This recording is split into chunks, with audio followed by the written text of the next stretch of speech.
All right, what up? What up? We're coming at you guys today with a rookies and sophomores, maybe a couple of these drafts. We don't know how many we're going to do yet, but basically, if you guys are new to Underdog Fantasy, they have a contest over there right now called the Rookies and Sophomores, where you're just drafting rookies and sophomores for fantasy football purposes. It's a 4-person draft, and you guys can, get an idea of where these guys are going amongst each other. And it's also just really fun to play, and they Yeah. have some big cash prizes and stuff like that. So we figured we'd tackle some of these guys, gives us a chance to hone in on their outlooks for next season. Not really from a dynasty perspective, but a chance to talk about all these guys. So we're just waiting for one person for this thing to fill, and then I'll, share my screen and show you guys what's going on. By all means, ask any questions that you have down below. We got a couple big pro days in the last couple days with all these rookie quarterbacks having pro days. Sam Howell's on Monday. I believe Desmond Ritter's is today, or it was yesterday. I can't remember exactly which day it was. Well, yeah, I was also going to add to obviously we're going to be doing a rookies and sophomore drafts. We're probably mixing a couple here because they're shorter comparatively to the other drafts. But yeah, I mean, if you guys haven't already played the rookies and sophomores contest, we'll kind of show you how it works, kind of show you how we right now, in the midst of learning the contest on our own right, kind of evaluate, players to player, position to position when we're making these decisions. But if you guys actually have our dynasty rankings manifesto, we will update a tab that has our rookies and sophomores rankings for this particular draft. And again, $10 entry. That also is just a good Yeah. way to compare them to each other quickly. 100%. You can just see how do we rank the rookies and sophomores amongst each other. So draft filled up. I'll share my screen here and then we'll get going. So looks like you have the third pick. I have the second pick. So we're going to be going through this. We got a bunch of fellas in the chat. We got Ray Bruce, Brian. What's good? Oh, snap. I legit just got offered Mariota for James Robinson and Superflex. Should I take it? Yes. If you're a contender and you need a QB3 this year, I don't mind that trade at all. I think I'd prefer James Robinson long term if you're just looking for like an asset to hold. But I think if you need a quarterback or quarterback depth this year, that's a fine trade to make. Yeah, I fully agree. I mean, you get Mariota, he can instantly provide you quarterback 3 versatility that you could probably have at quarterback 4 or 5 type of prices. You could probably get him. I mean, you mentioned James Robinson. If you were to go after any type of fringe quarterback 3 for this year, somebody would probably say that they wouldn't want to do that. So getting him this year, I think Mariota is pretty much locked into at least getting 1 year as a starter here, unless, something unforeseen and they take Willis, which I highly doubt. But either way with Mariota, we know when he's on the field, he has legitimate top 12 quarterback upside at the position because of his legs. Yeah, exactly. Yo, what's up, Spicy Out? What's up, Pionio? What's up, fellas? What's up? Yep. Corey Van, 107, 112, 207, 210. Who's falling or what's falling to me worth picking up in a Dynasty 1 quarterback rookie draft? I'm assuming he's talking about a rookie draft and not a startup, but 107, 112. 107, you're probably going to be looking at a bit of a tier break, but I'm actually on the clock here, so I'll just make my pick real quick, and then I'll go over this. So Ja'Marr Chase went off first overall. I'm going to take Devante Williams with the second pick. I prefer him to Najee Harris next year, just given the quarterback uncertainty in Pittsburgh. I guess like Mitch Trubisky is going to be starting there, but I just think the offense is going to be a whole lot better in Denver. So I'll take the touchdown upside of a guy like Devante Williams. For sure. And after obviously you take Devante Williams, I get it. There's going to be people that may be lower on this guy, obviously with the recent trade news. But I mean, you just don't command that type of target. You're going to take him over Najee though. Like yeah. I have no problem taking Jalen Waddle high, but like you're going to take him over Najee. I'm going to take him over Najee in this particular contest because I know it's much easier to fill the running back position given the depth in that pool than it is to fill the wide receiver position. So yeah, I'm going to go with Jalen Waddle. Okay, so back to Corey's question, 107, 112, 207, 210. 107, you're probably going to have the top 3 receivers off the board. Likely Breece Hall and Kenneth Walker will be off the board as well. So you got a chance that Isaiah Spiller falls to you. I know that a lot of people are lower on Isaiah Spiller right now, but from a weight adjusted standpoint, low 4.6 speed isn't a huge problem for me, given that he's a 220-pound running back. I think you're looking at like a James Robinson frame of like where his path to fantasy relevance is. You're going to get receiving work. You're going to get, a lot of carries, goal line work for an offense. So if he gets high draft capital, second, third round draft capital at minimum, I'm okay taking him at the 107. And if he doesn't get good draft capital, then I think Jameson Williams and Chris Olave is a good consolation prize for whatever one you prefer there. Yep. No, I fully agree. So, I mean, looking on the board real quick there, the reason why I went with Waddle is because I do think that by the time we get into the season, I think Breece Hall is probably going to end up finding himself in that early third to maybe late second type of area in draft. So, I mean, taking him here and still getting the elite upside of Waddle, who I assumed would have went on the turn, is why I did that. Yeah, so I actually went with Travis Etienne. I'm kind of sharing the opposite view to what Danny just said, where he thinks it's easier to fill out the running back position. I think among the high-end running backs, there's probably a cutoff to me after Travis Etienne, in terms of guys that, I think are going to get a huge workload, get receiving work and all that kind of stuff. I think Travis Etienne is in for a fucking monster workload next year. And especially knowing that this is a first-round running back but attached back to his college quarterback, with a lot of receiving upside, I think ETN has a very, very high ceiling next year. Yep. No, I definitely see And that. And we I all fully know agree. that James Robinson, at least, I don't expect him to be back for the start of the season. I know Cam Akers is like super Cam and he came back really fast, but I don't think that's like the new bar for Achilles injuries. I don't think Robinson is likely to do that. Corey's just saying, is there any way you can zoom in by chance here? Can you like zoom in on your screen, like top right corner there? Yeah, just so they can kind of see the players and stuff, because it was hard to see. Appreciate that from Corey. Real quick, actually, I want to go over this.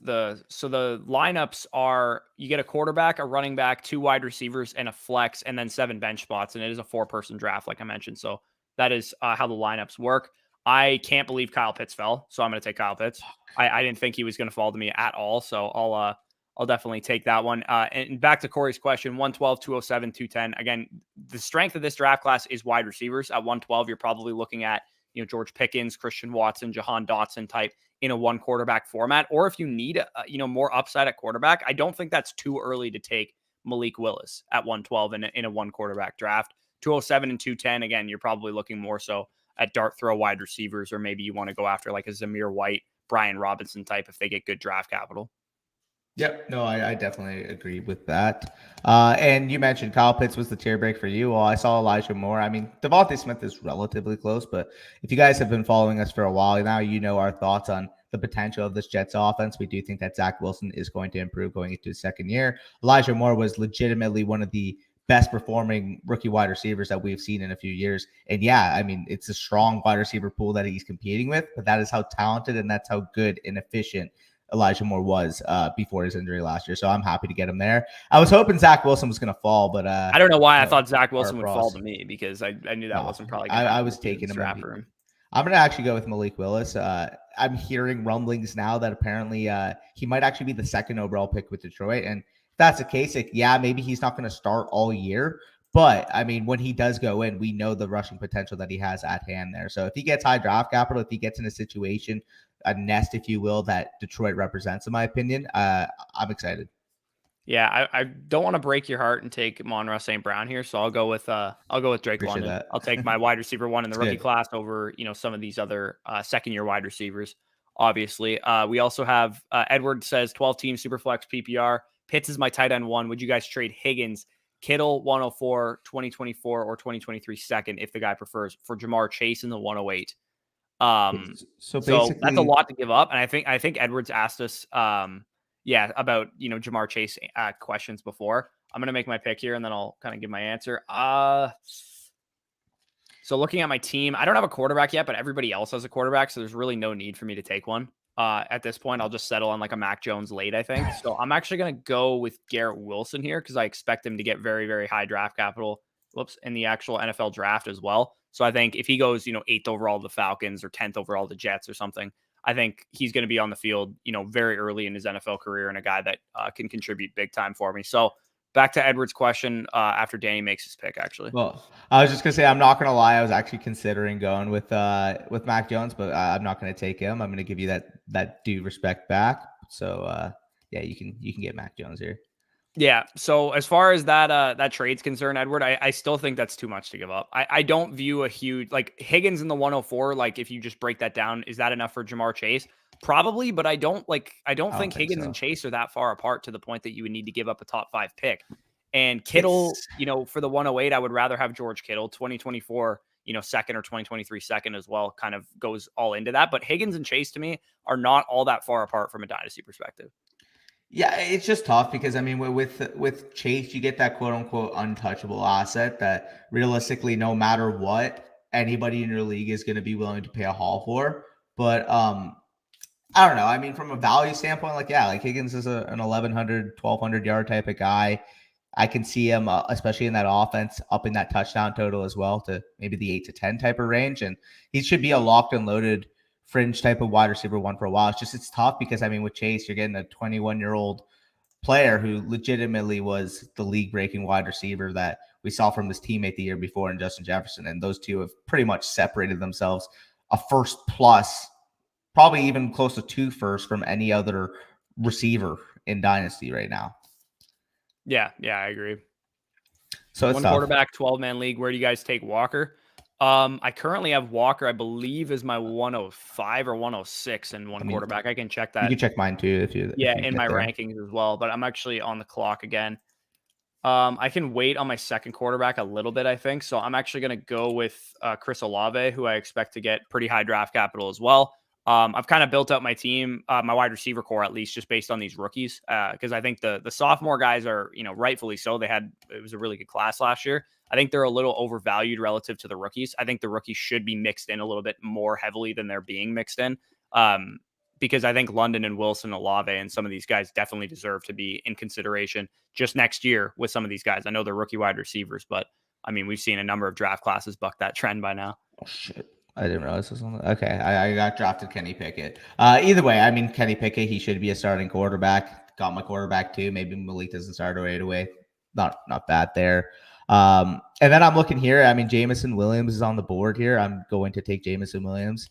And I know he's got that, narrative, better and best ball type of guy. But realistically, with a guy like Jameson Williams, that on any given touch, on any given play, he can house one. Yeah, and speaking of better and best ball, I don't know how we're going to handle this backfield next year from who's going to be the starter and who's going to get the most touches, but I know Ramondre Stevenson's going to have some good weeks next year for that Patriots offense. They're going to run the ball. It's going to be between him and Damian Harris every given week, I would imagine. It's going to be a committee of some kind. And if Harris gets injured, obviously Stevenson vaults his way up to a very high caliber fantasy running back. So I'll take, Ramondre Stevenson behind Devante and Travis Etienne for me. I think that's probably pretty decent. I have Davis Mills right now as my only starting quarterback. I didn't really analyze that pick yet, but I mean, Davis Mills to me is when you look at Mills versus Howell versus Corral and those guys, Mills is going to be the most secure in terms of his job. I'm going to probably double back with this pick and grab Sam Howell, who provides me a bit more weekly upside because of the rushing that I think he can present in the NFL. But I grabbed Mills for like a safety guy. I didn't want to grab Mills. I wanted Mac Jones to fall to me, but he went off the board. So at the wide receiver position, like I think there's enough of a value tier there that I can just go with Sam Howell and roll with him. And then you're up on the board there. And I do see a little bit of a break in terms of running back potential. I feel like out of all these guys here, for the most part, you kind of see guys that are most likely going to be part of a committee. But from the rumblings that have been on Rachaad White, maybe he finds day 2 capital. And if he finds day 2 capital in an ambiguous situation, he's the only one of these running backs left that I think can profile into a starting running back role going into the 2022 season. So as a result, I do see a little tier there. So I will take Rachaad White. And I know I have straight rookie backs, but I genuinely feel like the rookie running backs comparatively to the sophomores are a little bit undervalued here. Yeah, I definitely agree. I made it bigger for you. Breece Hall is elite. Yes, he is, BMAC. Zoom in. There we go. Better. Would you do Tony for Sky Moore and David Bell and half point per? Speaking of David Bell. Yeah, speaking of David Bell, you're going to take him. David Bell to me and Kadarius Toney are about equal value for me in terms of dynasty value, because I think Kadarius Toney right now is worth about an early second, and that's where I value David Bell. And I think Sky Moore is worth about the same as well. So I would actually take the 2 rookies for Kadarius Toney if I was given the option there. Yeah, no, I definitely would as well. So we get to the next question. Chad says, I have Dak, Stafford, and Lance in one last year. Thinking I need to downgrade one of those quarterbacks. Which one should I try to move and who to target? Thanks, boys. Keep up the great work. Now, I'm not pressed in your situation to feel like, okay, I got to downgrade at quarterback because I have 3 locked and loaded superstar type of guys. But I'd be looking. Maybe you can get, somebody's panicking. They don't like what they saw with Zach Wilson next year, and they're willing to give you, Zach Wilson a back end first for Stafford. And if you get offered that type of deal, look, you're getting younger. You're getting what we believe can be a long-term plus at the quarterback position. I'm talking about quarterback 2 plus in Zach Wilson. If you can get Stafford or Wilson in a first for Stafford, I would look to maybe try that. Yeah, Stafford's clearly the guy that I'm shopping just because his value is on a high because he just signed an extension. He just had a great season and he is the oldest of the guys that you have. And Lance should be able to slot in and give you, even if, we don't expect Trey Lance to be nearly as good of an NFL quarterback as Matthew Stafford, his first season as a starter. But as far as fantasy production is concerned, I think Trey Lance can give you most of what Matthew Stafford was giving you last year, if not, equal or more. Yep, for sure. So overall, what would need to be added to the trade 102 plus for 101? In a super flex or in a one quarterback? In a one quarterback, what would you need to move off of? Like right now, Drake London's obviously your 102. What would you need to add to Drake London to get to Breece Hall in a one quarterback league? Um, Like probably another like late first. So if you're selling the 101, I'm probably going to need a 2023 first on top of the 102. I think that the difference That's is what I pretty mean. big in a one Yeah. quarterback league. So I would probably need a late 2023 first or like 2 seconds or, a player of equivalent value like Amon-Ra St. Brown or, Devontae Smith or Rashad Bateman or somebody in that range. So that's probably what I would need if I'm selling the 101. If you can get the 101 using your 102 plus a second round pick or plus, a young receiver like Kadarius Toney, who we're just kind of talking about, and you can get up to the 101 that way, then I'm okay doing that. But I think the difference between, Breece Hall at 101 and the receivers at 102, 103, 104 is, enough of a difference that you're going to have to pay more than just like a small piece. Well, I'll throw you a scenario right now. Talking one quarterback league. Would you rather have the 102 and the 108 or the 101? In a one quarterback league, the One 102 and the quarterback league. 108 or the 101. I honestly, I do think the 101 is probably worth that I package agree. because at 108, you're looking, best case scenario at a guy like Olave and Isaiah JMO. Spiller, Chris Olave, or, Jamison Williams. And while I think those guys are probably worth about a late 2023 first in value, if you need a running back, you're a competing team and you want, the stud young running back in Breece Hall, I think that's a, worthwhile package. So I'll just briefly go over my team real quick, just to show you guys what I did here. And then we'll run another one of these. They're pretty quick and continue answering some questions. So I went with Davis Mills and Sam Howell as my quarterbacks. I kind of missed out on the sophomore quarterbacks, who I think probably have more upside than what my quarterback core represents. But if Sam Howell gets on the field early, is a first round quarterback, I do think he's going to give me the ceiling aspects that I'm missing probably from a guy like Davis Mills. My running backs got Williams, Etienne, Ramondre, Tyler Algier. You guys know I love Tyler Algier as like a late round guy for rookie drafts. And I will have another version. Last year, I dropped my top 5 rookie sleepers, and you could bet your ass that Tyler Algier is going to be in that video. And then I really just loaded up on rookie wide receivers. Pretty much all these guys outside of Justin Ross, I can guarantee are going to get top 50 draft capital between London, Wilson, who are probably top 15 picks, Chris Olave, who I think is a guaranteed first round pick, and then Jahan Dotson, who I expect to go in the first round as well. That kind of opportunity should lend itself to early production. Yeah, and I just want to say one quick. Are you able to zoom in anymore? Because we do have a couple comments saying if we're able to largen the screen a little bit. Yeah, sorry, I'll get on. It's That hard should, because we're like sharing our screen when we're on the side of it. If we weren't on the side, you guys would be able to see it a lot better. But yeah, that is the guys that I got there. okay. So let's run another one of these, then we'll continue. All right, go for it. Questions going. And then yeah, like if you wanted to see my team, whatever, like yeah, if you guys want to join this right now, like go ahead and just hit yes on it, and Mm-hmm. you'll be in the draft with us as well. Are you ready to join another one? I'm on the screen that says yes. Okay, so let's hit it. Waiting for 2 people. All right, let's get into some questions here. I literally gave up Penny to move up to 1. Yeah, so if you can get a deal like that done where you're at 102 Easy. and you can give up a guy like Rashad Penny, like by all means, go up and get Breece Hall. I don't think that's a hefty package to give up. I'm saying like the absolute most I'm willing to give up is like a late first this year or like a player in the Kadarius Toney, Rashad Bateman tier of wide receivers. Yep. It's definitely not a little too much. That's no, I don't think it's too much at all. I need a running back really bad this year. So I'm assuming you have 102 and you're looking to get 101. I'm definitely okay giving up, a Rashad Bateman caliber asset to get up to 101. You mean Penny? You kind of answered, but who are starting rookie quarterbacks day one? I don't know the answer to that question. The answer to that question will be whoever gets drafted in the first round, most likely. And even then, depending on where they go, because if Malik Willis goes to the Pittsburgh Steelers, I don't think he's going to be a starting quarterback day one. I think Mitch Trubisky is probably going to play a majority of his rookie season, if not the whole season. So there might not be a single starting quarterback in this draft class, rookie quarterbacks day one that are starters. And only maybe 1 or 2 of them get on the field before like week 6, week 7 type of area. So that's why I grabbed a guy like Davis Mills in that first draft. So I'd at least have some quarterback production early. But I would say the most likely two are Malik Willis and Kenny Pickett, because I expect those two guys to go in the first round most, comfortably out of the entire draft class. But I think Corral and Howell deserve to go in the first round as well, or late first. Yeah, I feel you. What role do you think Mostert will have next year for the Dolphins? We kind of talked about it before, like amongst ourselves, but I think he's going to profile into that first and second down wide zone type of runner where, he makes his cut, he goes, and he's got the speed, obviously, to pull off some big plays. I feel like they're going to bring in, they got Chase Edmonds. They already brought him in. Chase Edmonds is going to work on that third down in space type of role, being an outlet for Tua. So I think this is going to be a split backfield. I think Mostert's going to be the guy that leads them in carries, and I think Edmonds obviously going to get the majority of the third down work. Yeah, assuming Mostert can stay on the field for more than half the game this year. We'll say carries per game because yeah, for sure. Does Pittman take a rise for you guys with the addition of Ryan? I think we talked about it on our last live stream, but I mean, it's a slight bump up, I would say, for Pittman, and it helps his outlook a little bit, but I'm not, going crazy saying that Pittman's all of a sudden this, superstar wide receiver, because I think while Ryan helps him and I think he's better than Wentz, it's not a huge upgrade.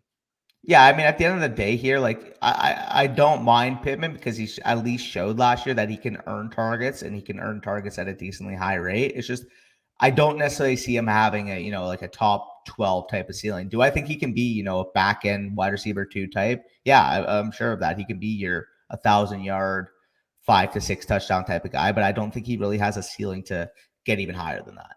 Yeah, for sure.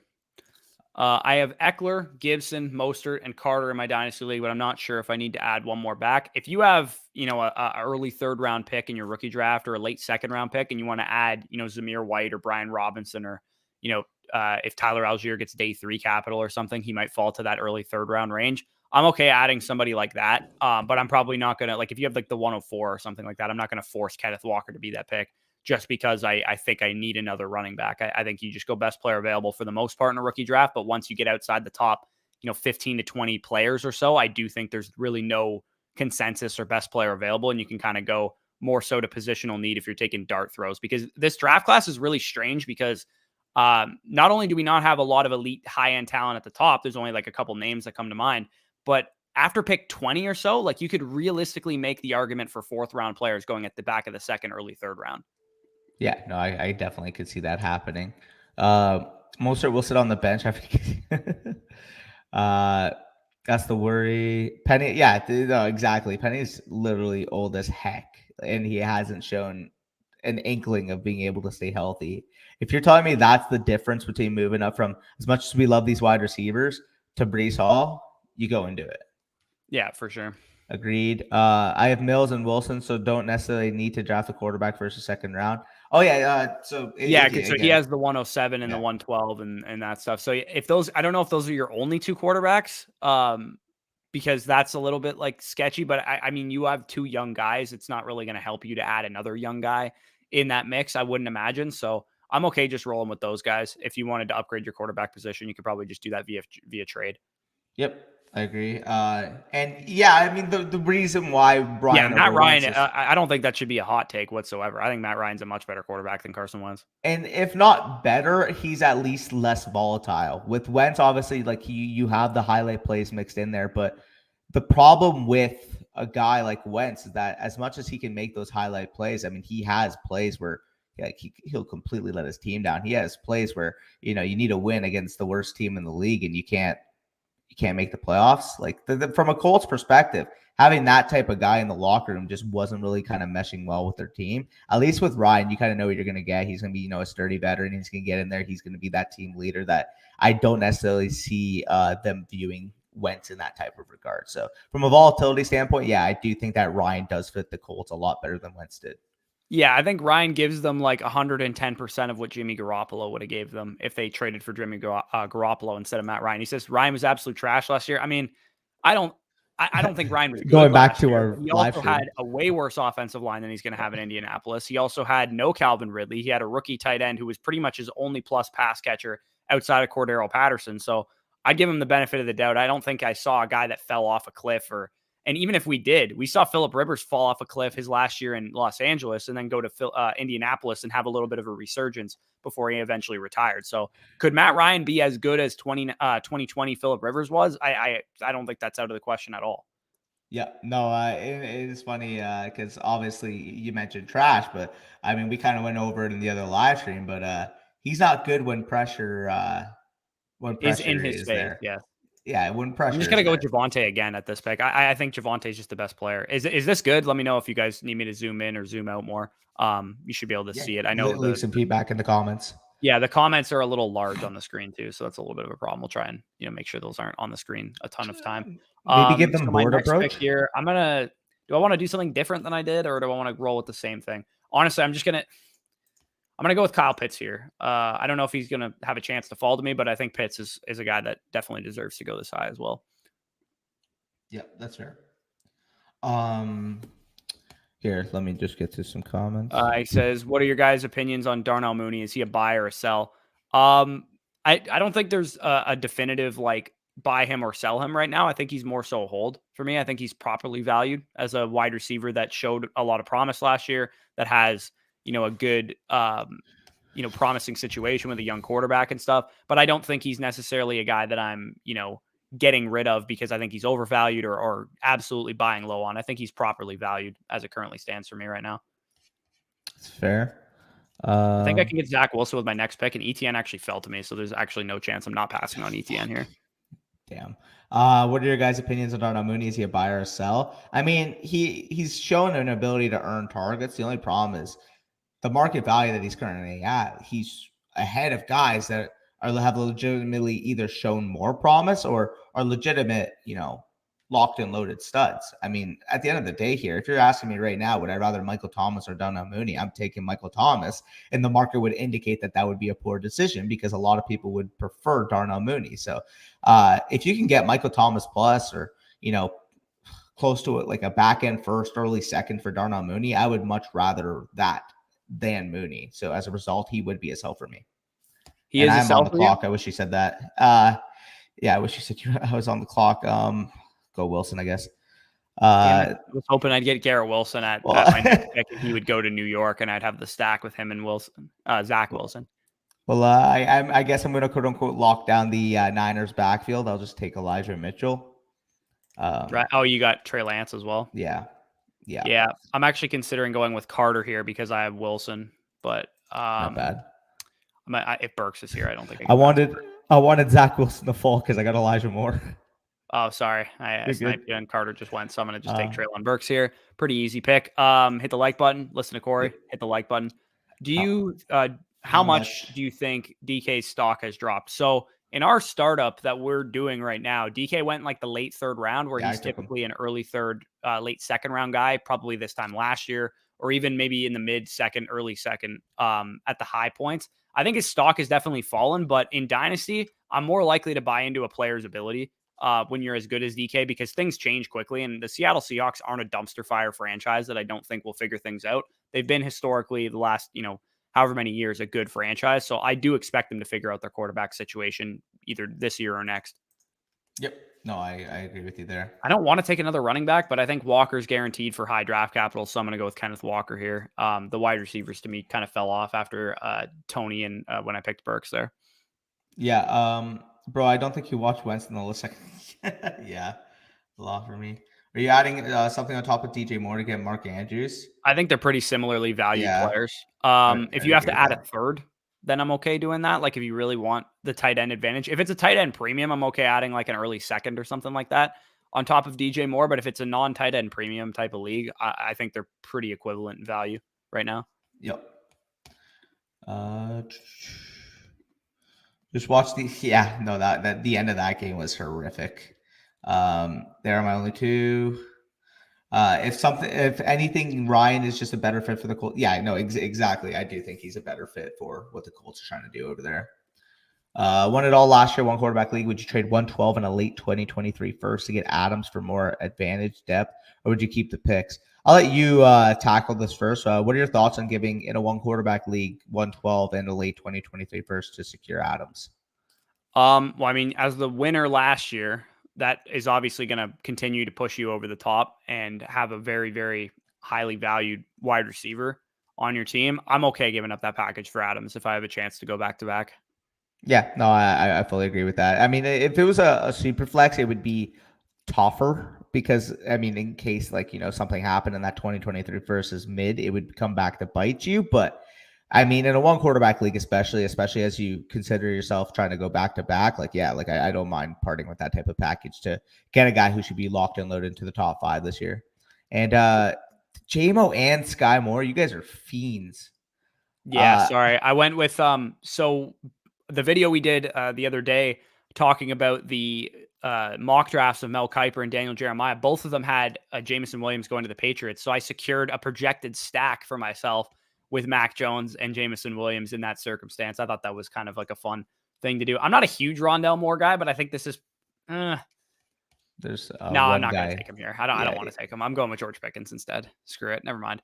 Rondell Moore could eventually become something. I've seen a lot more people be optimistic on Rondell Moore than I expected. I thought the community would be pretty certain that he's not, maybe worth this type of hype that he's still getting.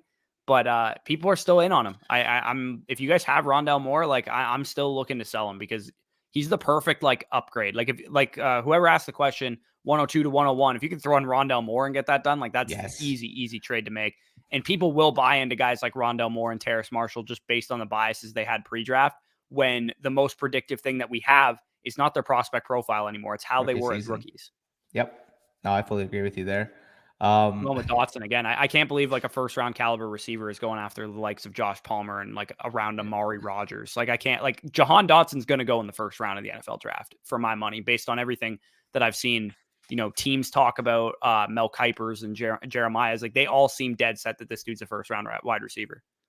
Yeah, no, I agree with you there. I'm going to have to go with David Bell here. I wanted Dotson because of the draft capital, because of the projected opportunity. And I wanted David Bell with my next pick, so it looks like we both screwed each other. Now I'm deciding, do I take a third quarterback or do I take a fourth running back? That's really my decision point. I see Kenny Pickett here, but I mean, I do have at least like high draft capital invested into Lance, so I'll actually prefer the running back. And I'll go with Kenneth Gainwell. I mean, he had a sneaky high target share as a rookie last year. Obviously, Boston Scott's not 100%. I mean, actually, did Boston Scott officially come back? Did he take a pay cut? I think he came back. I think there was rumors that he was leaving, and then he I think he might be back, but I have no idea, to be honest. And whether he's back or not, regardless, at least we saw Kenneth Gainwell get onto the field as a rookie. And who knows? I mean, he does have reception upside. We're in the last round of a draft that Chris Evans is going with the next pick. I'm more than fine with taking Gainwell. Right. I'm actually going to go with Zamir White here because I think the NFL is going to be high on him. I haven't actually watched Zamir White yet, so I can't tell you my opinion on him. I'm going to rip through the last couple running backs, like in the next like 2 weeks, probably I'll be done running backs. But Zamir White is a guy that what I know about him is that he doesn't offer a lot as a receiver, but he tested really well and he went to a big school. So I'd expect the NFL to potentially take a shot on him like late round 3 or something of the actual NFL draft. I think that we're going to see a lot more day 2 running backs this year than we saw last year. Because how many running backs went on day 2 last year? It was just like Sermon and Javonte, right? Like they were like the only 2 guys. Yeah, no, definitely. So I'm on the board right now. I'm going to take another shot on Justin Ross. Like I know Justin Ross tested, bad and, obviously was dealt with injuries at Clemson. I still think the player that we saw his freshman season is possible. He's a risk at this point in these drafts because we have no idea where he's going to get drafted. There's a chance that he goes in the 7th round of the NFL draft, but there's also a chance that a team, goes back and sits down with him and his medicals check out and all that stuff. And he is a 3rd round pick or something like that. Yep. No, definitely. And I'm back on the clock here and it's close. Do I want to? I'll just go with Sam Howell. If he gets first round draft capital, then I have all quarterbacks on my team that can contribute with their legs. So either way, I mean, we could wrap up that draft and answer some few questions. Yeah, for sure. So we're 34 minutes in. Do you want to rip another one? Or do you want to just answer questions? I'm down to just answer questions here. Yeah, let's just answer questions, or like we could do a sleeper mock too if we want. Like we can do whatever. Yeah, I always like to keep these live streams if we can, like moderately brief, so people go back and rewatch them and stuff like that. So Sure. We can just rip some questions, fire away. If you guys have any dynasty questions, redraft questions, whatever the case is, we'll be, happy to answer them. I will say though, Crackshaw, 112 in a one quarterback league, you're more so like, you're not looking at like an Olave or JMO anymore. You're probably looking at, a day 2 type of dart throwing at that point. Yeah, you're looking, your best case scenario is probably like, because one of Dotson, Pickens, or Watson, or one of those guys is going to get a good landing spot, or a couple of those guys are going to get good landing spots. So probably looking at like whoever has the lower end of the scale landing spot for those prospects, because those top 3 receivers, the top 3 running backs, probably Olave and Williams are going to be gone. Like that's just how I expect the drafts to go. If they're not, by all means, take one of those guys if they fall to 112 by some miracle. But for the most part, I expect those guys to be gone. And you're choosing between, Jahan Dotson on the, Houston Texans or something like that, like a landing spot that's like and like a meh kind of prospect as well. So the 112 in a one quarterback league is a little bit of a stretch as far as like it being an elite asset or anything like that. Yeah, I agree. What's up, Exchange Fan? What's up, Fantasy Condo? Love to see you back in the chat. 2 to 3 years of elite play from Devon. Yeah, no, I agree with you there, Brock. No Kirk could mean. Wait. For Rondale Moore. Got you. Okay. Yeah, I don't think he's going to be their wide receiver too. I would be very shocked if they don't add somebody in the draft. My mind went to Kirk Cousins. Pardon? My mind went to Kirk Cousins. I was like, wait, oh, what? yeah. No. I don't think like Rondale Moore definitely has the opportunity to be the full-time slot there. And I've seen people like, ponder the idea that he couldn't get on the field because Kirk was the full-time slot and they didn't want to put Rondale Moore on the outside or Kirk on the outside because neither of them are good on the outside. And that's why, you had a guy like Antoine Wesley out snapping Rondale Moore. But if you told me last year going into last year, DeAndre Hopkins is going to miss half the season. AJ Green isn't going to be very effective. Who is going to step up? Is it going to be, Christian Kirk or Rondale Moore? I would have said it was going to be Rondale Moore. So the fact that he didn't step up last year when given the opportunity, it's not a good sign for his future outlook. Could he still turn into something? Sure. But I'm not, holding my breath for Rondale Moore. I disagree with you, Crackshot. They've already had chemistry in college. They've already been talking about for a while that when they got into the NFL, they wanted to play together. If you go back and look at Adams' college numbers, you could probably realize why we don't have any real concerns. Like, is Adams taking a downtick? For sure. Like, there's no question he's taking a smaller downgrade. Efficiency, sure, but I don't. Going to see an upgrade in his efficiency because he now has a number 1 wide receiver. He has Hunter Renfrow and Darren Waller still to throw to. They have Josh Jacobs still in the backfield. That's going to command that they keep numbers in the box as well, because Jacobs is a good enough running back that if they don't have numbers in the box, he's going to, dice them up, and the offense overall is going to be better. So is Adams going to be elite? Maybe not. Maybe he's just great and he's not elite anymore because he doesn't have Rodgers, but is Carr going to be good enough to make Adams at least, a 1,400 yard, 8 touchdown wide receiver? I still think he's very much in that, range of outcomes. Well, the way I look at it with Devante Adams is he's not going to forget how to play football. Like he's going down to Vegas. He's going down to play for the Raiders. Realistically here, like, would we be at all shocked if he didn't hit 160? How shocked would we be if he didn't hit 160 plus targets? I would be extremely shocked. And the other thing too is the Raiders threw the ball nearly 100 more times than the Packers. The Packers did, yeah. Like, this is a team that actually throws the ball quite a bit more. So even if you make the argument that, Renfrow and Waller is better target competition than what Adams was dealing with in Green Bay, the extra pass attempts should help, kind of mitigate that a little bit. So is Adams going to be as elite as he was with Aaron Rodgers, 15 touchdown type of wide receiver? Maybe not, because, Derek Carr might not be a good enough quarterback for that. But is Adams suddenly not, a top 12, top 6 wide receiver still in fantasy? I doubt it. Well, I mean, the way I look at it is people talk about situation. Like, people talk about talent around him. If you are the best player on your team, you're getting the ball.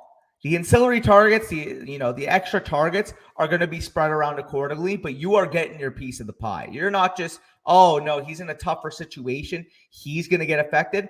It's more so the people around him, in my opinion, that get affected. Like, yeah, from an efficiency standpoint, is it obviously going to hurt moving from Aaron Rodgers to Derek Carr? Absolutely. Like, I think Derek Carr is a top 12 to 14-ish type of quarterback in the league, but it just goes to show you how much of a separation Rodgers is from really anybody apart from maybe 3 other players in the NFL.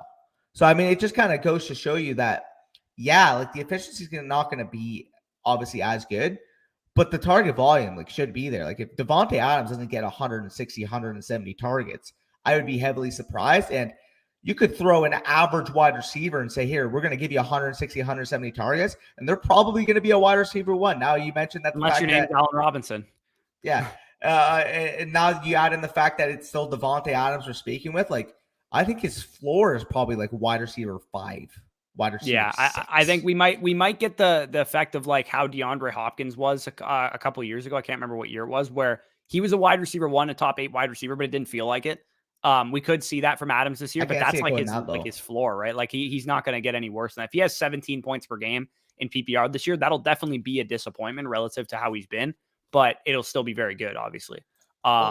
And I think you're getting enough of an inherent discount where you're drafting Adams in like redraft leagues right now and in Dynasty to the point that you're not expecting, the same Adams from Green Bay.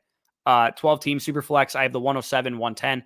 Who do you think falls to those picks? So right now in our consensus rankings, in our Dynasty Rankings Manifesto, which is available either, signing up on Underdog, we just, showcase some of their products. And also in our link in the description via our Patreon, we have Sam Howell, Isaiah Spiller, Kenneth Walker, around that range of the 107. So if any of those guys are on the board, and this is assuming Sam Howell gets first round draft capital, then those guys would obviously be great to add to your team. If they're off the board or you need a wide receiver, whatever the case is, Chris Olave, Jameson Williams make a ton of sense for that pick. And if any of the guys that I just mentioned fall to 110, then they're also, even better values. Yep. Yeah, I mean, I do think Carr is going to be like a locked and loaded. He also says I'm a biased Broncos fan too, which happens. Fair. Thanks, guys. One more question. Would you look to acquire Burrow? I would just roll with Lance and Wilson, to be honest. Like, I'm fine with that. Yeah, I'm fine to be honest. You think there could be? Yeah, I mean, you guys got to stay tuned. If you guys are members on the Patreon, obviously we got some exciting stuff to be announcing in the near future. I'm not. And Cobra Kai is a patron of ours, so yeah, we definitely will have a Dynasty startup coming for the before either we'll probably organize it before the NFL draft, but we'll probably actually draft like shortly after. And obviously depending on like which tier and how many people are signed up, like there's most likely going to be a drawing from our non-tone setters. But I mean, at the end of the day here, like we're excited, we're ready to roll, we're ready to get into Dynasty season. As soon as we see that NFL draft happen, and as soon as we're able to organize this league, you best believe you're getting our best work. Yeah, and I think it'd be really cool. I don't know if we can organize this, but I almost think it'd be cool if we did 2 startups. One of us is in each one, and we did like a tournament style, if that's possible. If anybody knows how to organize that on Sleeper, DM me on Twitter or DM Danny on Twitter, and because that would be really cool. Because then we can get obviously more people from the Patreon in our Dynasty startup, and one of us will be in each league. Yep, 100%. Carr will improve with Devante being around, but Devante Adams probably won't be seen. Yeah, I mean, I could see it though. I just don't see competition being. He changes the hierarchy of targets in that offense. Yeah. That's the problem I have with like saying he changed. Like, because Waller was getting all these targets because he didn't, like, in part because he didn't have as many people to compete with, right? Like, it wasn't just because Waller's great. Obviously, he is great, but he also benefited from not many targets, commanding, Bryan Edwards, Henry Ruggs, and Renfro prior to this year weren't commanding targets, and Waller was feasting because of that. Yep. Fair enough. I think you have high standards for quarterbacks, which is fair. I have 102, 104, 108, and super. Trade for Brennan, trade up for Brace. It depends on the cost for Brace. Like, honest to God, like if somebody was willing to take 102 and Damon Harris right now to move up to 101, like I'm doing it in a heartbeat. Yeah, it's a very, very easy trade to make. I'd even be willing to give up Carter too. If you don't want like if he prefers one or the other, I'd be willing to give up either one of those guys for the 101 using your 102. 100%. And heck, maybe you can get away with doing that with the 104 and you get Willis and Hall. Who knows? Yeah, maybe. And the 104, if you just stick and pick, I think you probably go best receiver available or Malik Willis at 102. And if you want to pick Kenneth Walker with that 104 to secure, a running back, then I don't mind that. And you could probably also get Spiller at 108. So you could fill out your running back core for sure in this draft. But again, you don't want to force anything. If Kenneth Walker's not going to be there at 104, then you shouldn't pick him at 102 over a stud wide receiver. Yep. I don't know, man. Devante's so good. I think, exactly. I fully Some dudes are just different. That is the view. Yeah. Great analysis by me. Devante is different, bro. Yeah. I don't think you understand the lack of receiver. Like, I know what you mean. And Rodgers, there's something to be said for the fact that he's going to feed his number one. But again, this is the best. Like, it's not like we were like looking at Devante Adams and being like, Aaron Rodgers makes him. Like, no, Devante Adams was a superstar himself as well. Yeah. No, I fully agree with you there. I fully. I don't even think he's going to be a first round redraft pick, man. I think people are going to overthink him and he's going to go in the early second round. Insane. Yeah. If you can get him in the second round, oh my God. Could you imagine you start your draft with like Jamar Chase and freaking Devante Adams? Be pretty wild. Be nuts. I could be crazy for saying that. Maybe he's still like a top 8 pick by the time things are all said and done. He should be.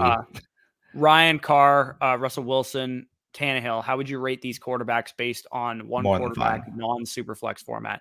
Are there anyone quarterbacks from the sophomore class that you would take over these four? I would literally take every one of the quarterbacks from the sophomore class over all of these guys except for Russell Wilson. I agree. And I guess Mac Jones doesn't really count, neither would Davis Mills. But so I would take Russell Wilson, honestly, over all of the sophomore quarterbacks, except for Trey Lance, personally, in Dynasty. Him and Fields is at least a discussion, but I think I would agree with you. I think at this point, I'd probably slightly lean Russ too. Yeah, and then Carr, he's close because I think him and Trevor Lawrence and Zach, like I would take Fields and Lance over Carr, but I think Lawrence, Wilson, and Carr are all kind of in that similar area. I would much rather the young guys there. I would as well, but I think Carr is in that discussion now with Adams coming to town. He's got a little bit more of a ceiling. But I would take Carr over Mac Jones, and I would take him over Davis Mills. I would take Tannehill over Mac Jones and Davis Mills as well, but I think I would take Mac Jones over Matt Ryan and Davis Mills over Matt Ryan as well. Yeah, brother, it's gonna be wild. I've been offered Cooper for 112 and a late. Give me Adams way over Cooper. Not even close. I've been offered Cooper. Yeah. Does he want? Wait, do you have Cooper?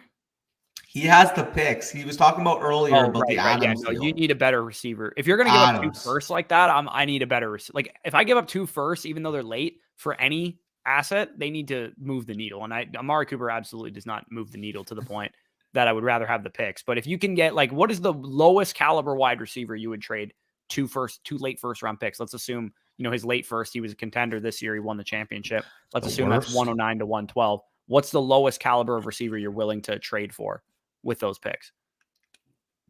Deontay? That was exactly where my mind went to as well. Deontay, DJ Moore caliber wide receiver. But even then, 2 first round picks for those guys is still quite a bit to give up. So more so in the Metcalf range is where I'm feeling comfortable with giving that up. But that's where I'm at. I actually think we did skip this question. I forgot to tell you about it. You mentioned Chris Evans. What's his value with Mixon? Because I dropped him. Nothing. He's a handcuff at best. And even if Mixon went down, he's not getting a full workload. They'd split the backfield between P. Ryan, whoever else that they have, and Chris Evans. I highly doubt Chris Evans is like a high value handcuff where he's a Tony Pollard, Alexander Madison type, where if the starter goes down, he gets the whole workload. I think he'd be mixed in and more valuable, but he's not, going to be a superstar if Mixon goes down. Yeah, no, I agree. Sorry, I was just looking at the next comment, thinking wow, give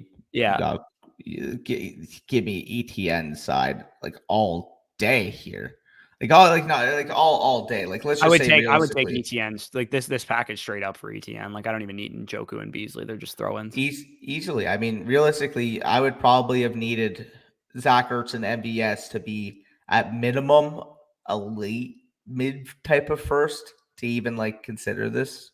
But yeah, I think ETN's value for me is a late first and an early second type. If both of those combined, if you gave me offered me the 110 and the 202 for ETN, I think that's about fair.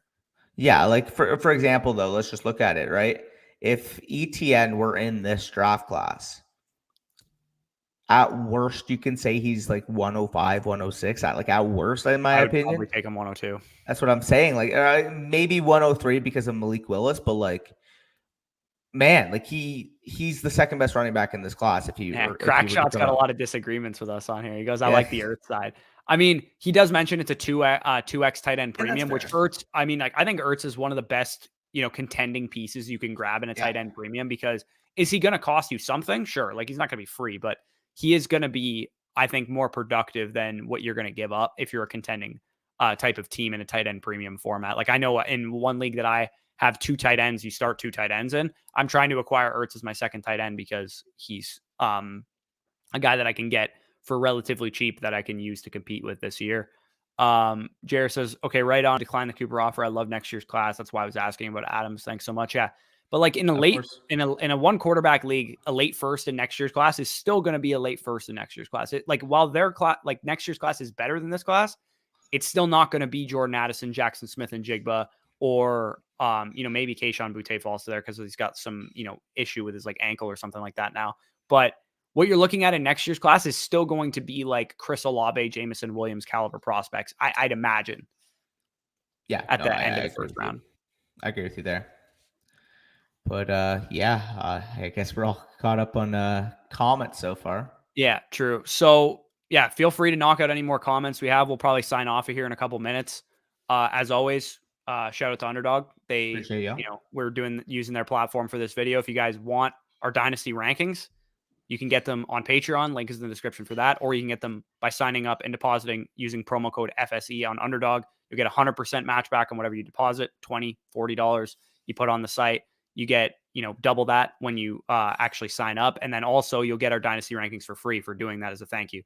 And then, like I said, if you can't play Underdog in your state or you already have an Underdog account or whatever, you can sign up on Patreon to get those. We got some more questions here. Yep. I don't understand how the majority of the fantasy community holds Trey Lance on such high pedestal when he performed similarly to the other sophomore quarterbacks. So what you just said is incorrect. I got to call you out there. Similarly is not correct because he played not even 2 full games. Yeah. Like the guy posted more 20-point per game outputs than any of the sophomore quarterbacks did the entire season that they played, with Wilson and Lawrence and Davis Mills and Mac Jones playing the entire season for their teams pretty much. Mm-hmm. Yeah, anytime he touched the field, he proved to be like an elite level fantasy quarterback. Again, we're not saying when we hold Trey Lance in high regard, we're not saying that he's going to be a superstar caliber actual NFL quarterback. We know that he doesn't need to be that to be a superstar caliber fantasy quarterback. Jalen Hurts this year, if you guys had him in redraft leagues or whatever, was a superstar caliber fantasy quarterback, even though most of people would agree that he's not like a top 10 NFL quarterback. Yeah, no, and again, I fully agree with that. And I think Lance has more of a developed arm and overall a better arm than Jalen Hurts even has to this day. So, I mean, if we're comparing them, like if we're getting maybe even 110, 120% of Jalen Hurts, we could be looking at the quarterback 1 next year if he plays a full season. Yeah, which is crazy because you don't typically say that like about a guy that doesn't necessarily wow you from like his actual NFL ability, but all he needs to do, you look down in those games that he started and you're like, how the hell did he put up 22 points? That's just how he is, man. Like he runs the ball. He ran the ball 16 times in his first start. Yeah, no, that's insane. And like we're talking about like Lamar level type of rushing. And again, I say this all the time, but if you don't like that and you don't like how fantasy scoring works, you got to play in a league that balances out rushing and passing because that's how fantasy scoring is set up. We didn't create the rules. We're just following them. 100%. 4-point passing touchdown leagues. It makes no sense to not have a quarterback that can run the ball unless they're an extreme outlier in the passing game. Unless they can produce, unless you're Brady or Russell Wilson or Matthew Stafford, pretty much, or Patrick Mahomes, like you're there's no reason not to have a rushing quarterback because they don't need to be good for fantasy. So Boutte needed a second surgery on. Yeah, sorry, it was an Achilles injury that I was thinking of. Tear. But yeah, that's definitely not ideal for him. He was really highly valued before that. Shifting my dynasty team to a win now build. Rebuilding manager traded me Tyreek Hill for 104. Yeah, if you're going for the win, I don't mind that trade at all. I think that's a good move. Did he tear his Achilles? I don't think he tore it fully. I'm not really sure. I heard Ray GQ talking about it, how it's like a mystery. Like nobody actually knows what happened to it. So he's got some kind of problem with his Achilles and he had like surgery on it. But if it's a torn Achilles, it's going to affect his draft stock big time. Apparently he was quoted, like his dad was quoting as saying that the injury was nothing major, saying Boutte didn't break any bones or tear his Achilles. Okay. So he had some kind of like strain or something in his Achilles, which is good news because that means he'll be on the field next year. It's just weird how like under wraps it is. Like, I know it is really odd because Boutte at one point was the wide receiver 1 consensus in this coming class. I think JSN is pretty much clearly outclassed him at this point in terms of overall, production and how recent it is. And Addison's year this year probably puts him ahead of him as well. But if Boutte comes out and has a great year this year, I'm sure everyone will remember how good he was as a freshman. Thoughts on Jalen Waddle now? From a dynasty perspective, he's still a top 8 dynasty wide receiver for me. Still a guy that I think is worthy of going in the early third, mid third of a redraft league or a dynasty startup as well. So I think, my thoughts on him is that probably people are going to undervalue him going forward. he might have went from, overvalued to undervalued in the span of one trade, because you could argue that him being like Dynasty wide receiver 4 consensus was too high, just given what we saw from him as a rookie. And it was like a big time projection. But now that we know he's going to be taking a hit because of the Tyreek trade, I'm absolutely willing to buy back in. Trey's running the upside like Lamar. Yeah, from a straight volume standpoint, that's like Lamar level rushing now. Do I think he's more so going to probably reside into maybe a Josh Allen to maybe even Josh Allen plus style runner where, he's going to contribute 800 to 850, maybe 8 to 10 rushing touchdowns a year? I think that's in the realm of possibilities. Like, I genuinely think. I think Hurts is just the clear like comparison that you make. Yeah, well, that basically is slightly Josh Allen plus in rushing. Jalen Hurts had 900 yards and 10, 11 touchdowns this year rushing? I don't exactly know his exact stat. We'll check right now. It felt like something like that, sure. I could look it up right now. Who picked up Beasley? I don't actually think has Beasley been picked up by anybody yet, or is he still in the open market? He's still open. And so with Hurts, in 15 games played, he had 784 rushing yards and 10 rushing touchdowns. So, theoretically in the 17-game year, you're getting between 850, 900 and about 10, 11 rushing touchdowns. Yeah, for sure. And he has insulated value because the Niners traded to take him up at 3. Yeah. So the one thing I will say about that is it seems like they have been poking around the quarterback market for some reason. So I have no idea why they're doing that. So, and the insulated value is definitely higher than a guy like Jalen Hurts, who was a second rounder, versus Trey Lance, who they traded 3 1s to go get.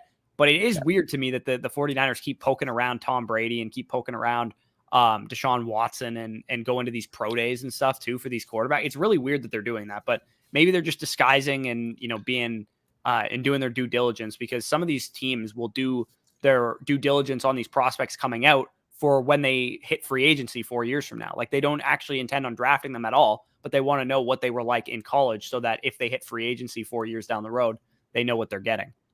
Yep.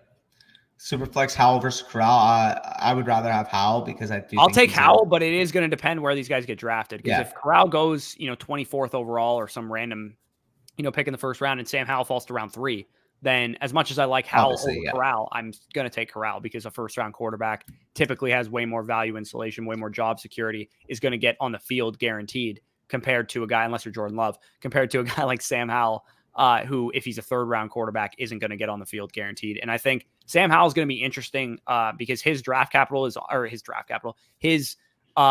is on Monday. So we're going to get to hear what, the big scouts hear about Sam Howell, because we've kind of heard it so far with Kenny Pickett's last week. We heard it with Malik Willis's last week and Matt Corral's last week. We're going to get a full, because I feel like Howell is not very talked about relative to these other quarterbacks, and due in part because he's like a quiet guy. He's not very talkative. So I feel like when he's on the field for his pro day, we're going to get some insights into what teams are thinking about him. Yeah. Swift, Mike Gesicki are still right now. Where they're going in draft? What do you think? I would agree with Swift. If he's falling anywhere to the mid-second type of area, like where I've seen in some drafts, then I'm more than fine with pulling the trigger on him, because it just showed last year that when he was healthy, he was commanding an elite target share amongst running backs. So I agree with Swift. In terms of Gesicki, I feel like, where did he end up going in our draft? I'm actually going to look, because I think he actually might have gone at a point where I'm like, that's kind of a value. Mike or Swift? Yeah, Gesicki. Oh, talk about startup. I'm going to look for him right now, because we're currently in a startup, so I can give you an idea. He went in the 13th round, dude. The 13-9 in our league. Yeah. So, if you're getting him outside of the like the guys he went around were like Cordero Patterson, Kenny Golladay, KJ Osborne, Jacoby Myers. Like, if you're getting him in that range of the draft, I do think he is probably a good value. And this pick was made after Tyreek Hill was traded too. So that's, taking that into account. I do think Mike Gesicki could be a bit of a steal in drafts right now, because the one thing we can say about Mike Gesicki is that he knows how to command targets. And it kind of sucks that he's losing some of the target potential with Tyreek Hill coming in, but he's still among tight ends was one of the best at commanding targets in the league last year. Yep. I agree with you there, Swift and Mike. Someone wants to trade for Dak and Connor. I have a deep balanced roster and a super flex, definitely a contender. What should I ask for? Starting about, if he has the 102, I would at least need 102, a 2023 first, and at least a second to consider this. Yeah, I don't know if I need quite that much. I know you're higher on Dak than I am, but I'd probably need the 102 and a 2023 first to get this done. It all depends. Like, if you're a contender though, so I don't know if I necessarily want to trade. That's why I would want at least a second.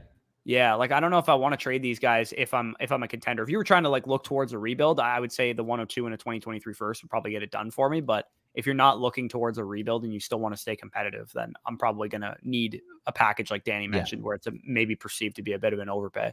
Yep, I agree there. Just wanted to quickly shout out Corey, new member of the channel. You got that fresh looking badge right there. We'll show whenever you talk, as we see with Brock later up. So appreciate you Yeah, becoming a member and of the channel. for the record, for those of you guys that are members and want to become members, we are going to do members only live streams once the season kicks off as well. So Yeah. our start sit live streams on Sunday mornings, how you guys see us scramble and try and get to everybody's questions, and we never can.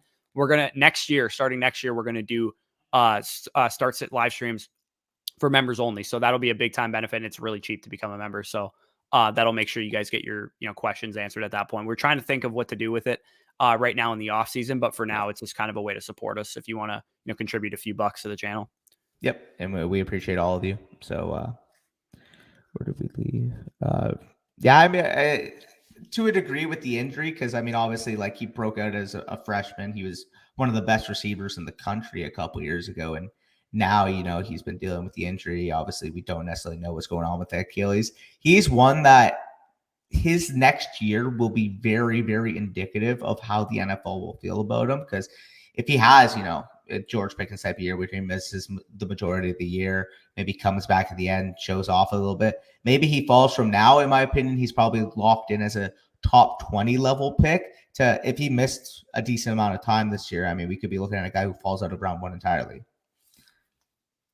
Yeah, for sure. I do think though, if he's, if it's not an Achilles tear, which it doesn't sound like it is, then this is a guy that's back on the field next year and could be, the same dude that we saw as a freshman. And in that case, he's going to be a top 3 receiver in this class, locked and loaded. For sure. I just wanted to give another quick shout out to another new member of the channel, and Jer, a reoccurring type of figure on our Dynasty decision. So shout out for Jer and joining the channel membership, and like Corey, getting that fresh little logo next to your name in chat. Yeah. So Rendon said, yeah, but Swift was a PPR beast when healthy. Yeah, because Crackshot, I believe, said Lions always disappoint. Yeah, like so it doesn't matter how good your team is when Swift is getting 7 targets a game, which is seemingly what was happening all year this year. Fantasy assets, super flex, Mahomes, Watson, Chase, Pitts, picks, 108, 109 players or draft. I'm assuming he has all these players on his team. Sorry, give me a moment. Oh, did Danny freeze or did I freeze? Okay. You show frozen for me. I probably no, show you're good. frozen You're for good. you. You're muted now. I'm good. Yeah, no, you were. Okay. Anyway, sorry. Okay. Yeah, you're good. So the fantasy assets, I'm assuming Kyle has these guys on his team, which is, very good situation to be in because you got the best tight end, best receiver, one of the best quarterbacks, and another one of the best quarterbacks in Superflex. Trade for players or draft guys. So you're going to look to spend those picks, or you're going to look to move them. The 101, I'd definitely be shopping just because it's such a highly valued pick, but I'm okay just sitting and picking Breece Hall at 101. Yep. No, I fully agree with you there. No, Crackshot. Come on, man. You can't be saying that. No, Willis is not over that. Crackshot's really just going like full contrarian on us in this live stream. Facts. I think Lance with his skill set, yeah, and exactly that would be the blueprint that at his ceiling. Again, is it crazy right now to say that Lance can be the next Josh Allen? Yeah, because I mean, Josh Allen is a once in Josh Allen's quite literally the only quarterback that's ever gone from an inaccurate passer in college to a very accurate passer in the NFL. Like, I'm not kidding when I think he is the only guy that you can say had like a 50-something% completion percentage and turned it into an accurate NFL quarterback. The one thing I will say though is if we're comparing top percentile range of outcome for really any other asset in Dynasty that's not already at that elite level of value, I would say that Lance, with his potential, with his arm, with his legs that he already has, with his size, could there be a scenario in the top percentile outcome where he becomes the next Josh Allen? I wouldn't be shocked. Now, is that very likely to happen? Absolutely not. I mean, it's unlikely for really any young quarterback to come up and end up. But if it is going to happen to a young quarterback, it's going to happen the way it happened to Josh Allen, with a great franchise, great protection, great weapons around him, a team that's committed to building around him, which I'm assuming is the case in San Francisco. You don't have a much better cast of characters around a young quarterback than you do in San Francisco, with the protection they have with Ayuk, Debo, and George Kittle to throw to Elijah Mitchell in the backfield, a system that will run the ball effectively no matter who's back there as well, and a play caller that knows what he's doing, and how to use a guy like Trey Lance who can, throw on the move and all that kind of stuff. Yep, for sure. It's good comp. Yeah, I mean, he is a better runner, which is the scary part about it. He's definitely a more productive runner in college for sure, too. Big rebuild gave Diggs and Juju for Bateman. Oh my God, I just looked at the first. Yeah. That's a fantastic first move. And then shipped Kamara for 2 firsts. Yeah, you dominated both those trades in my opinion, Connor. Yeah, for what it's worth, like because I traded both players, Diggs and Kamara, in a rebuild as well recently. I got a mid to late first and a early third, like the 301 this year, I think, for Kamara. And then for Diggs, I also included Keenan Allen in the trade, but I got 2 1s and 2 2s in that trade. So that's basically how I ended up doing it. But I think you got more value than I did. For sure. Would you trade Sutton and Bateman for the 104 this year? I personally would just hold Sutton and Bateman. That's pretty close because I love the receiver that you should be able to get at 104. But I mean, Sutton is probably worth a back end first in his own right now with Russ coming over. I mean, in terms of a win now type of wide receiver. And then with Bateman, I mean, you're still probably looking at, from a market value standpoint, a 1-2 turn type of player. So it's probably very, very close, but I would probably rather the 2 wide receivers in this instance. Yeah, it all depends on your depth too. If you have 100%. If Sutton and Bateman are like wide receiver 7 and 8 or something like that, like something crazy, then I'm okay going for a stud like, London or Garrett Wilson, because we don't know if they're going to turn into studs, but I do think, the unknown factor and the fact that we kind of know what Sutton is at this point in his career. Bateman has, some question marks around his name too. The 104 could be worth more than that, but it really all depends on if you hit on that pick. And if you don't need to take that risk, then I probably wouldn't. Yep. I like it for a rebuild, Connor. It's 1 quarterback. It's a 1 quarterback 104, so that's even better to your comparative, if you will. Yeah. Welcome to the membership. Thanks I appreciate that. Love to see you in the live stream. What are you giving up for Brady in a 12-team Superflex start 11? He's probably. I wouldn't feel comfortable hard to give up a first round pick for him. That's too hard. I would think honestly it's tough to give anything more than a mid 2 for him.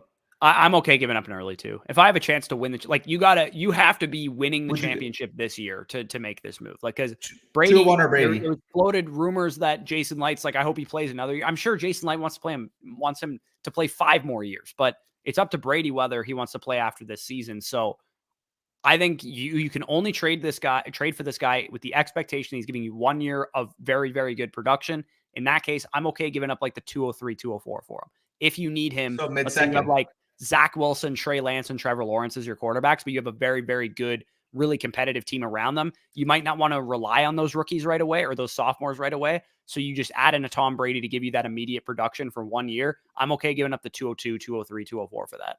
Yep, I agree with you there. Well, I was actually going to ask you right now, 201 or Tom Brady, if you're in a contending position. I'm okay giving up any second round capital for him. Okay. Appreciate that, Jer. Also want to say, Corey, you guys have given me a lot of good info. Gotta show support. Appreciate that. Yeah, love to see you in the live. Robert actually puts in a trade that happened in our home league, and I'll let you have the first look at it in terms of what you prefer. But for Robert's perspective, he has a ton of draft capital stored up in the next 2 years, so he wanted to make a splash and get that top 8 level overall assets. So what are your thoughts here? I agree with Crackshot. I think T-Side wins this. I think, again, Higgins and 107 for Chase is pretty equal value. Again, if you're in the situation that Rob's I'd rather Chase there. Draft capital and he looks for the stud, then I'd take Chase in that side of the deal. But, 2 late firsts or 1 mid first, 1 late first in the 302 plus T Higgins, I'll take the Higgins side. Yeah, I mean, but I understand why you make the trade in that situation. From a face value standpoint, I would agree. Like, if I was apples to apples, like what side or another, if I'm trying to just rebuild the same team, I would take the package, obviously, because I got more chances to hit. However, from your perspective with the capital that you accumulated, I know contextually, I don't mind making a play for Jamar Chase, because I mean, if you saw his team, he's literally got the stud factor matters. Like, I don't want to discount the stud factor, and it's not like T Higgins isn't a stud, so I'm not discounting him either. But the superstar, wide receiver one in this Dynasty category already, but like the potential future Hall of Famer in his going into his second season. Cause like from what Chase has already done in his career, if he continues to do this, like he will be on a Hall of Fame trajectory. So if you can get a guy like that in his, age 22 season and beyond, like you're going to be very happy with that move, regardless. I will say too, you're going to look back and be like, oh, this guy took, George Pickens or whatever at 110 and he burnt out of the league in 2 years. Yeah. If that were to happen, then you look at that trade and smile. But I personally think the Higgins side is more. I will say contextually too in this league, you for the most part, if you want to initiate trade talks, if you want to initiate trades, like you have to overpay a little bit. Like this is the same league that I rebuilt in the video, and I know I got a couple comments saying, "Oh, you undersold here, you undersold here." It's just the way that micro market kind of manages is that a lot of people are really unwilling to make moves for the most part. So if you want to be proactive and if you want to further your team, most likely sometimes you're going to have to slightly overpay. Yeah, that's fair. And we go back to understanding your league market dynamic all the time, because we can reference keep, trade, cut and how we value players. But if your league only values, immediate production, then that's something that's very important that you need to know, that you can rebuild the team very easily in the draft, because everybody in your league overvalues Nick Chubbs and Dalvin Cooks, or vice versa. If everybody in your league hates win now contending pieces, then you could probably get away with winning a couple championships before they know what to hit them. Yeah, no, for sure. I think it's one a stud. Yeah, no, exactly. And that's the problem with like some of these assets is like when you're dealing with those like top like 8 to 10 like superstar or super flex assets, it's almost impossible to trade for them at times unless you're given more value than you would expect. So I would agree with that sentiment. TSO Young, I would want to keep him. Obviously, yeah, like for sure. Like from your perspective, Corey, do you think if this deal was maybe just DJ Moore? Sure, like DJ Moore, 107 and Deontay Johnson or something like that. I guess because they're not old wide receivers, but they're 25 relative to T. Higgins 23. Yeah. So it's a little bit of a difference there. Again, I still think it's the same kind of argument. Like if you go DJ Moore instead of T. Higgins, then it's the same argument. I'd probably still rather have the package, but it's probably closer to the Chase side at that point. And again, the stud factor does sometimes matter for the rest of your team, because if your starting lineup is, Patrick Mahomes and like 2 elite running backs and another elite wide receiver, and you have Kyle Pitts and a bunch of great flex options, then Chase makes more of a difference to your team than what T. Higgins can provide or any other kind of receiver in that tier for the time being, because Chase will give you the elite superstar caliber ceiling. Yep, 100%. Whatever you go to get one asset for 7 months, I think it's okay to overpay. Yeah, I mean, like that would be like the superstar factors that when you're acquiring some of these like can't miss type of players, like locked and loaded, like building block type of players, like the other owner doesn't want to give them up. Like, let's be simple. Like, these are not the players that people are putting on trade blocks. Like, if you're going to come to them and ask them, they're going to ask for your firstborn. They're going to ask for your arm. They're going to ask for your leg. They're going to ask for, a cut of your hair. Like, they're going to ask for whatever I've declined so many trades for Justin Jefferson in the league that I own him. Like, it's insane. People want Justin Jefferson. People want Jamar Chase. People want Kyle Pitts. People want Jonathan Taylor. People want all these guys that like seemingly seem like you're never going to trade them because of that reason, because there's probably 10 dynasty assets that we can say definitively will be top 12, top 6 pieces at their position for the next 5 to 10 years. Like people think it's like, oh, there's 40 people in the NFL right now that for the next 3 to 5 to 10 years we can say are definitively studs at their position. There's probably a handful of them at most. For sure. Who would be a running back worth trying to target with 214 next year and second? Next year's second, 1 quarterback league. I cannot even like contextual. Like maybe you can get away with what type of win now running back would go for that type of price. So 214, which is basically the 302 in a 12-team league, and next year's second in a 1 quarterback league. Those aren't like extremely valuable picks to me, so I'm okay going after like Leonard Fournette if you need to compete. I doubt you can get him for that cheap even right now. I don't think you're going to get anybody of like high value like Michael Carter or anything like like that. So I think you're probably more likely looking at James Conner, Leonard Fournette, Kareem Hunt, yeah, Damian Harris maybe. Kareem Hunt's probably like the most like attainable vet for that type of price. Like I think basically a late or an early third this year and I mean, especially if you're trading for a vet running back, I'm assuming that second's probably going to be mid to late next year. That's probably about what the cost of a Hunt would be. And I just dropped my mic. Yeah. So we'll answer the last couple questions on the stream here, and then we'll head out of here. Been going for about an hour and 15. But yeah, again, appreciate you guys joining us. Addison, either draft or trade. Yep. Again, at that draft pick at 214, you ain't getting any running back worth a damn, most likely. So I'm okay making a move if you need a running back and you're looking for a contending piece.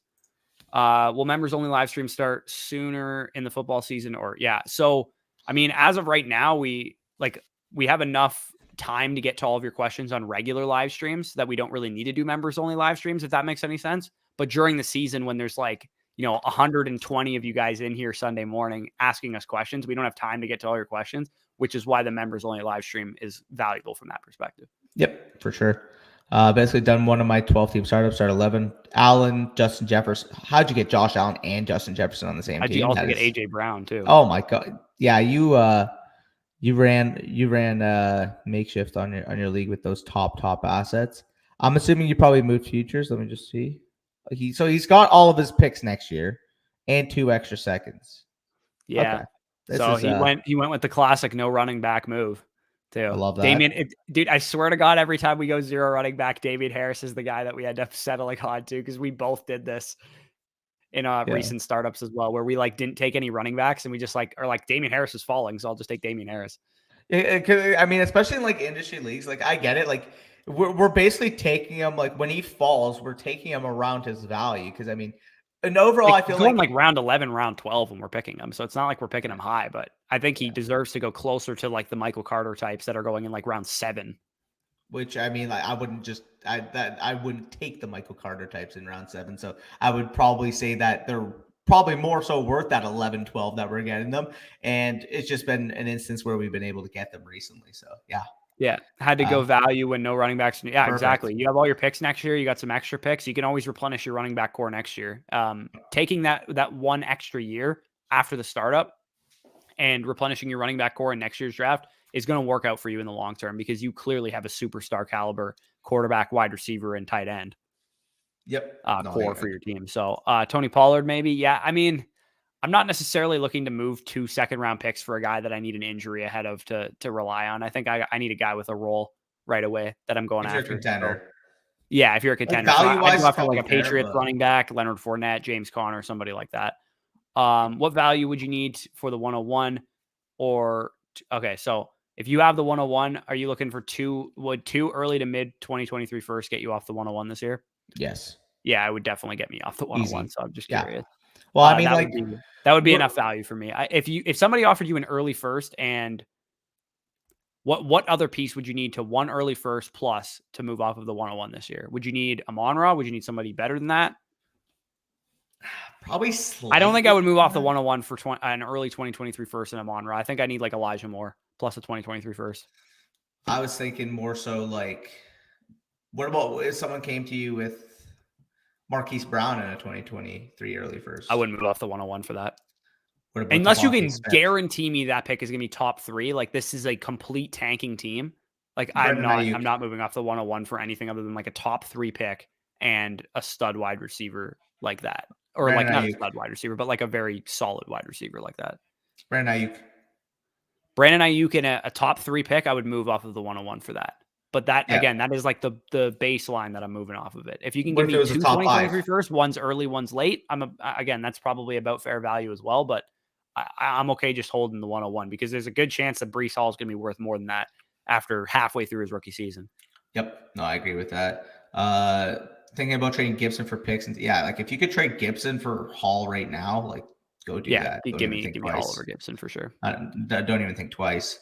Right? Okay. Would you do Elijah Mitchell and Mike? Yeah, give me DK side in a heartbeat. Yeah, give me DK. I would do that alone for DK. Yeah. Elijah Mitchell and Mike Evans for DK. I would do that by itself. So if you're getting the 201 as well, I'll take DK side. I traded Hawk Freiermuth in a first for JJ, then got a 2023 first back for 2 of my mid round. Yeah, you're chilling there. I mean, yeah, because Hawk and Freiermuth are probably mid to late 2023 first at best. Late 2023 I wouldn't even say mid, late. That's what I'm saying. Values, yeah.